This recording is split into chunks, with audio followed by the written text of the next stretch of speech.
আসসালামু আলাইকুম গাইস, দেখুন আমার মামি ঢেকিতে আসছে চাল কুটার জন্য, পিঠা বানাবে। তাই চাল থেকে গুঁড়া তৈরি হচ্ছে এখন।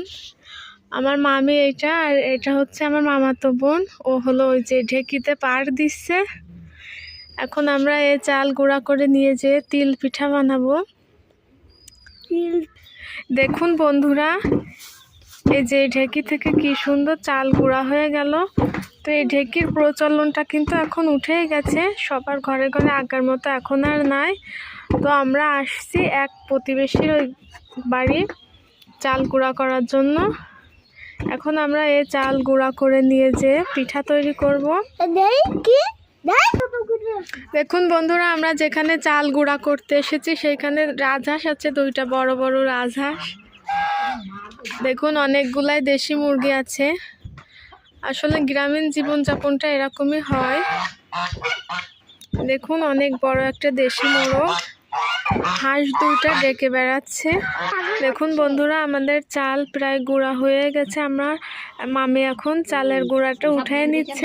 দেখুন বন্ধুরা, আমাদের চাল থেকে কতগুলো গুঁড়া হয়েছে। এখন আমরা এটা বাড়ি নিয়ে যেয়ে পিঠা তৈরি করব। হ্যালো বন্ধুরা, দেখুন রাজহাঁস এখন ডিম দিয়ে বসে তাওয়া দিচ্ছে, বাচ্চা উঠাবে। তাই দেখুন বন্ধুরা, আমরা যে পথ দিয়ে আসছি সেই পথে একটা পুকুর আছে। পুকুরের পাশ দিয়ে কতগুলো হাঁস আছে। দেখুন কিছু কিছু হাঁস গোসল করতেছে, আবার কিছু কিছু হাঁস ডাঙায় আছে। বন্ধুরা দেখুন কি সুন্দর একটা চীন হাঁস।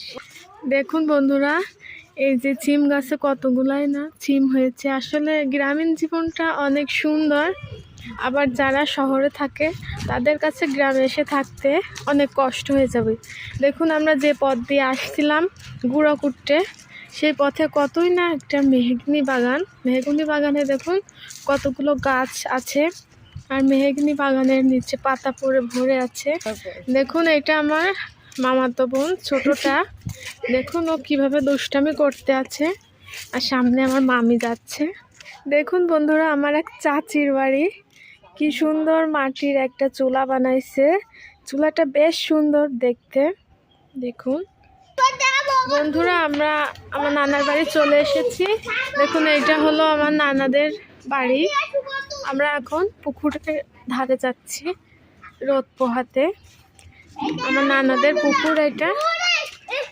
বন্ধুরা দেখুন, এটা হলো পুকুর ছিল, এখন পুকুরের পানি চেঁচে দিয়ে এরপর এর ভিতরে ধান লাগাইছে। দেখুন ধানের গাছগুলা কতই না সুন্দর হয়েছে। এটা হচ্ছে